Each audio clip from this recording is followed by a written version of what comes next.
Doctor BR Ambedkar Konaseema జిల్లా అంతర్వేది పాలెం వద్ద Montha తుపాను తీరం దాటింది. తీరం దాటే సమయంలో 70 నుంచి 80 కిలోమీటర్ల మేర ఈదురుగాలులు వీచాయి. కోనసీమలో భారీగా చెట్లు నేలకూలాయి. పలుచోట్ల విద్యుత్ లైన్లు సైతం ధ్వంసమయ్యాయి. రోడ్డుకు అడ్డంగా భారీ వృక్షాలు పడిపోవడంతో వాహనాల రాకపోకలు నిలిచిపోయాయి. ఇప్పటికే పలు ప్రాంతాలలో చిరుజల్లులు కురుస్తూ ఉన్నాయి. జిల్లా వ్యాప్తంగా వేలాది ఎకరాలలో వరి పంట దెబ్బతింది. పెద్ద సంఖ్యలో కొబ్బరి చెట్లు నేలకూలాయి. తీర ప్రాంతంలో ఈదురుగాలులు కొనసాగుతున్నాయి. ఇక అంతర్వేది, ఉప్పలగుప్తం, ఓడలరేవు ప్రాంతాలలో సముద్రం అల్లకల్లోలంగా మారింది. అక్కడి నుంచి మరింత సమాచారాన్ని మా ప్రతినిధి హరీష్ అందిస్తారు. పి గన్నవరం నుంచి హరీష్. మహేశ్వరి, మోంథా తుఫాన్ ఎఫెక్ట్ మొత్తం డాక్టర్ బిఆర్ అంబేద్కర్ కోనసీమ జిల్లా అంతా పడింది. ప్రధానంగా అంతర్వేది పాలెంలో తీరం దాటినా సరే తీరం చుట్టుపక్కల కాకుండా ఇతర ప్రాంతాల్లో, అంటే ఏదైతే సైక్లోన్ అయ్యిందో అక్కడ విండ్షీర్ ఏర్పడడంతో ఇతర ప్రాంతాల్లో వర్షం భారీగా పడుతుంది.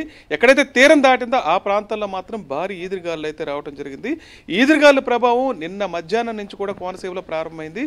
రాజోలు, సెక్రటేపల్లి, మల్కిపురం, మామిడికుదురు, పి గన్నవరం, అంబాజీపేట, అయినవెల్లి, అమలాపురం, అల్లవరం, ఉప్పలగుప్తం, కాట్రేన్ కొన ఈ 10 మండలాల పరిధిలో ఉధృతంగా గాలులు వీస్తున్నాయి. ప్రధానంగా సముద్ర తీర ప్రాంతం అంతా కూడా అల్లకల్లోలంగా ఉంది. సముద్రం దాదాపు 300 మీటర్లు చొచ్చుకొచ్చింది. ఈ నేపథ్యంలో ఈ తీవ్ర అలజడి వల్ల భారీగా వీస్తున్న ఈదురుగాలుల వల్ల పెద్ద పెద్ద వృక్షాలు సైతం నేల కూలిపోయినాయి. ఇప్పుడు మనం పి గన్నవరం మండలం పెద్ద కందాల పాలెం దగ్గర ఉన్నాము. ఇటు రాజోల్ నియోజకవర్గంలో ప్రవేశించాలంటే ఇదే ప్రధానమైన మార్గం. ఈ ప్రాంతంలో భారీ చెట్టు కాస్త పడిపోయింది. ఇటువంటి వృక్షాలు అనేకం కూలిపోయినాయి. ముఖ్యంగా కొబ్బరి చెట్లు అయితే పెద్ద సంఖ్యలో పడిపోవడం జరిగింది. ఇప్పుడు రోడ్డు గడ్డంగా ఈ చెట్టు పడిపోవడం వల్ల పూర్తిగా ట్రాఫిక్ కూడా నిలిచిపోయింది. ఈ ప్రాంతం నుంచి రాజోలు నియోజకవర్గంలోకి వెళ్ళాలంటే ఖచ్చితంగా ఈ రోడ్డు నుంచి వెళ్లాల్సిన పరిస్థితి. భారీ వృక్షం కూలిపోవడంతో ఎక్కడికక్కడ అధికారులు అయితే ఏర్పాట్లు చేశారు. వీటిని తొలగించే, రోడ్డుకు అడ్డంగా పడిన వృక్షాలను తొలగించేందుకు ప్రత్యేకమైన యూనిట్లు ఏర్పాటు చేసి వాటిని తొలగించే ప్రయత్నం అయితే చేశారు.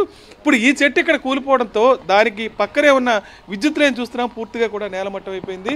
మొత్తం స్తంభాలు కూడా కూలిపోయి ప్రధానమైన విద్యుత్ లైన్ ఇది. ఈ విద్యుత్ లైన్ కాస్త పూర్తిగా పడిపోయింది. ఈ విద్యుత్ సరఫరా పూర్తిగా నిలిపివేయటం వల్ల పెను ప్రమాదం తప్పిందనే చెప్పొచ్చు. ఎందుకంటే నిన్న మధ్యాహ్నం నుంచి పూర్తిగా కోనసీమలో పూర్తిగా విద్యుత్ సరఫరా నిలిపివేశారు. నిన్న రాత్రి మొత్తం కోనసీమ గాఢాంధకారంలో ఉందని చెప్పొచ్చు.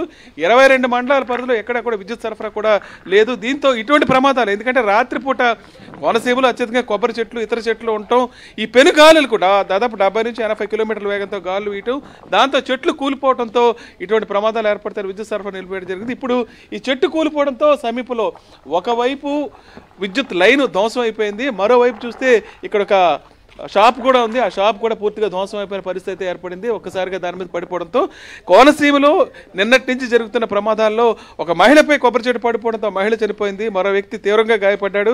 అదేవిధంగా వాహనాలు ధ్వంసం అయ్యాయి. ఇళ్ల మీద పడి ఇల్లు కూడా ధ్వంసం అయిపోయాయి. ఇప్పుడు చూస్తున్నాం ప్రత్యక్షంగా ఒక కొట్టు కూడా పూర్తిగా ధ్వంసం అయిపోయింది. అదేవిధంగా విద్యుత్ లైన్ కూడా పూర్తిగా పాడైపోయింది.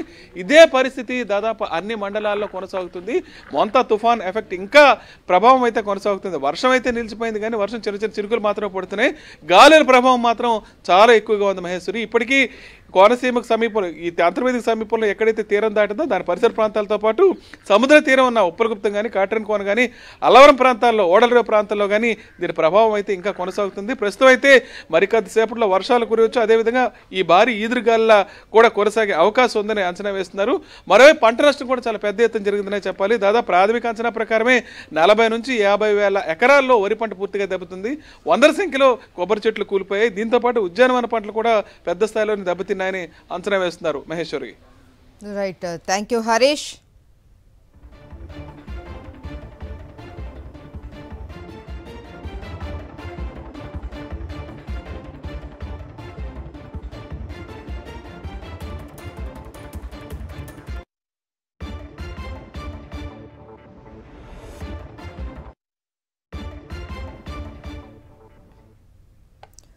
మోంథా తుపాను పరిస్థితిపై కేంద్ర రైల్వే మంత్రి అశ్విని వైష్ణవ్ ఢిల్లీ నుంచి వీడియో కాన్ఫరెన్స్ ద్వారా సమీక్షించారు. ప్రాణ నష్టం జరగకుండా ఆస్తి నష్టం అతి తక్కువగా ఉండేటట్టు చర్యలు చేపట్టాలి అని అధికారులను ఆదేశించారు. దీంతో తుపాను ప్రభావం అధికంగా ఉన్న విజయవాడ విశాఖ డివిజన్ పరిధిలో రైల్వే శాఖ ముందస్తు చర్యలు చేపట్టింది. విశాఖ, విజయవాడ, గుంటూరులో సైక్లోన్ వార్ రూమ్లను ఏర్పాటు చేశారు. ఇక అత్యవసర సహాయ చర్యలు చేపట్టేందుకు అవసరమైన పరికరాలు, యంత్రాలతో పాటు అవసరమైన అదనపు అధికారులు, సిబ్బందిని వార్ రూమ్ వద్ద సిద్ధంగా ఉంచింది. ఇక దక్షిణ మధ్య రైల్వే తాజాగా హైదరాబాద్, భువనేశ్వర్ మధ్య 14 రైళ్లను రద్దు చేసింది. చెన్నై, కోల్కతా మార్గంలో 12 రైళ్లను రీషెడ్యూల్ చేసింది.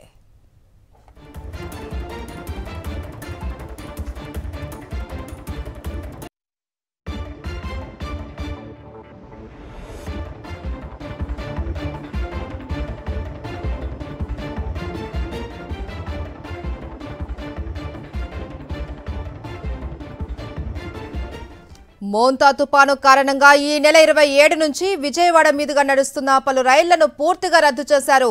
బుధవారం ధర్మవరం, నర్సాపూర్, లింగంపల్లి, నర్సాపూర్ టౌన్, మచిలీపట్నం, హిందూపురం రైళ్లను, ఈ నెల 30న Mumbai LTT, Visakhapatnam express, Mumbai CSMT, Bhubaneswar, Visakha, Mahabubnagar రైళ్లను రద్దు చేశారు.